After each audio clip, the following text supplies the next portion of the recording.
Andrea G. Inbag. At ako naman si Jan Eric Coloma Sebastian. Kami ay mula sa 10 Cosmos at narito kami ngayon sa Barangay Santo Niño, Gapan City, Nueva Ecija upang interviewin si Kapitana Imelda S. Constantino para sa Ginagawa niya before, during, and after ng kalamidad. At kung mahalaga ba ang DRRM plan para sa kanya. Tara na!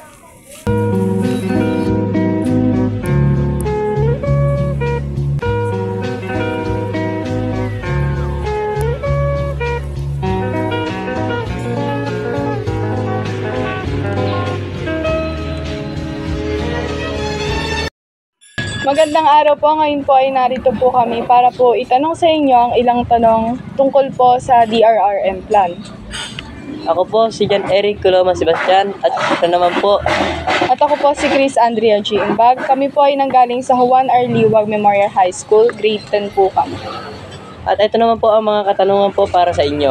1. Ano po yung ginagawa nyo para ma-prevent yung disaster?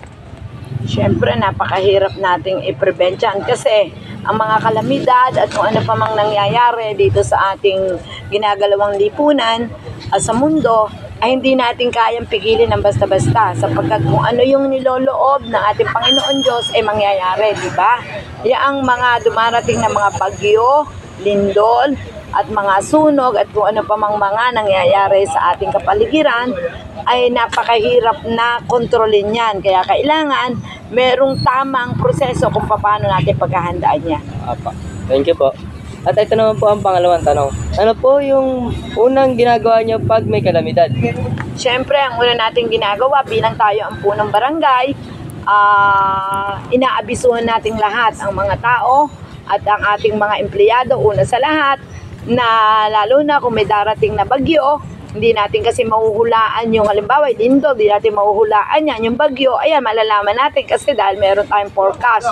Ngayon, ang ginagawa kong paghahanda dyan, bilang punong barangay ay minimiting natin lahat ng ating mga empleyado dahil alam natin na pagkalalo na masama ang panahon, para naka-alert sila lahat at yung mga tao, binibigyan din natin sila ng mga anunsyo para sa paghahanda. Thank you po. At ito naman po ang ikatlong tanong. Habang may bagyo naman po, ano ang ginagawa niyo? Ang ginagawa ko po bilang, siyempre, alam niyo naman, nandito tayo sa tungkulin na ito, kaya kailangan natin magsisipag tayo, maging masipag, maging alert sa lahat ng mga nangyayari sa ating paligid. Thank you. Kaya dapat na ginagawa na isang nanunungkulan ay talagang maging masigasig sila sa kanilang mga tungkulin para makatulong sa kabarangay mo at sa ibang tao pa.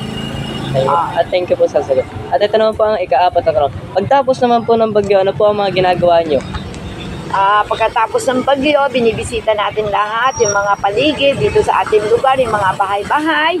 Pinupuntahan natin sila rito para alamin kung ano yung mga naging pinsala, lalong-lalo na tayo po malapit po sa tabing ilog.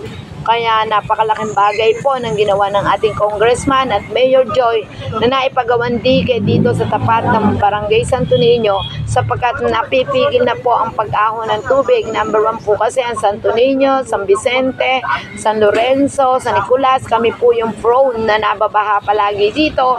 Kaya nagpapasalamat po ako sa ating Congressman Eming Pascual at Mayor Joy sapagkat sa lalo na nitong nakaraang bagyo ay wala pong binaha sa aming lugar. Lahat po ay naging ligtas dahil doon sa dike na ginawa. Thank you po. At ito naman po ang ikalimang tanong. Ano po yung ginagawa niyo para maabisuhan yung mga mamamayan na nasasakupan niyo po? Ang ginagawa ko po namin dito kasama ang ating mga disaster team, inaabisuhan po natin sila kung halimbawa may paparating na bagyo, kailangan po lumigas na sila, dadalhin po namin sila sa eskwelahan, sa matataas na lugar, dito po sa simbahan at doon po ay atin pong inaasikaso lahat ng mga evacuate po doon. Kaya lahat po ay pinupuntahan po namin na talagang pinaliligas po namin sila compulsory. At sa ibang mga tanong naman po at si Chris na po ang magkapatuloy. Okay po. Pang-anim po, anong ahensya po ng gobyerno yung main source nyo po kapag po may kalamidad?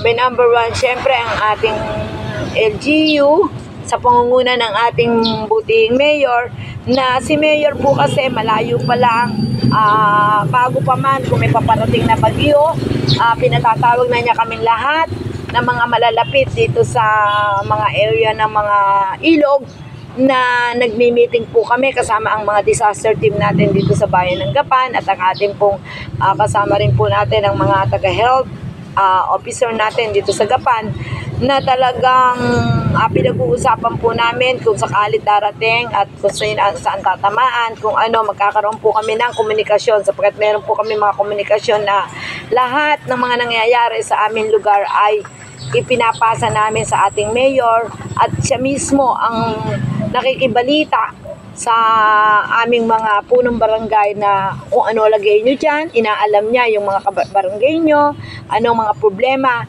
itawag lang sa kanya kung ano, para madali ang pag-rescue. Okay po. Next naman po, ano po yung mga inihahanda nyong gamit kapag po may kalamidad?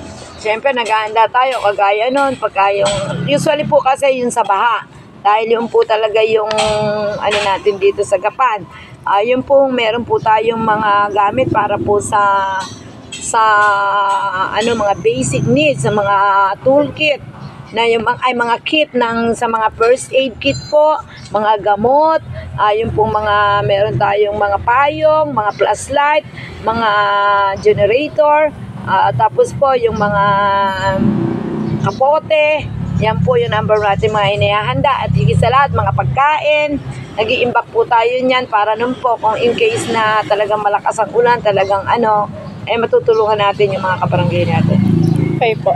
Next naman po, after po ng kalamidad, ano po yung unang inaalam or pinagbibigyang pansin nyo?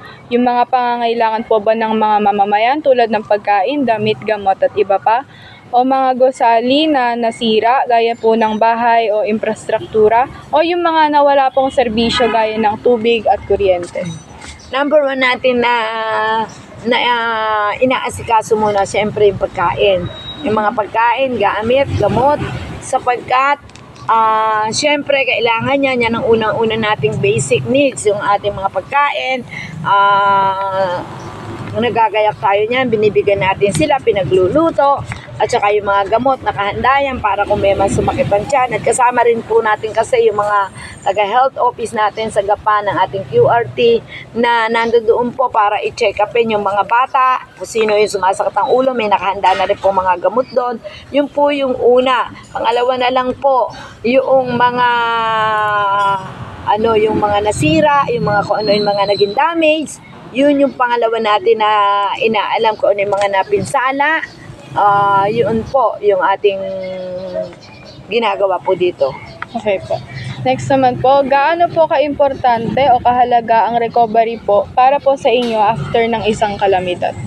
Siyempre, napakalaki yung makabangon tayo sa signo, sa sakuna na nangyari at dumating sa ating buhay, na talagang ang mga tao, binibigyan natin sila ng moral support, kinakausap natin sila para na wag silang mawala ng pag-asa, na talagang yan ay dumarating sa ating buhay. Kaya dapat harapin natin at maging matatag tayo at maging matapang sa lahat ng pagsubok at sa unos na dumarating dito sa ating buhay. Kaya kailangan hindi lang kailangan din meron ding counseling, ika-counsel natin yung mga kabarangay natin, dahil yung iba, alam niyo naman po dito sa amin lugar ay sangkaig santukalan din po, ay mga tao po dito, karamihan mga vendor, syempre po iba nawawalan ng puhunan pag nasira yung kanilang mga pananim sa tumana, yung mga paninda nila.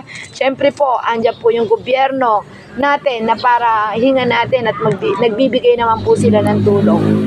Okay po. Next po, ang DRRM brand po ay kilala po sa pagbibigay ng mga disaster prevention, mitigation, and preparedness.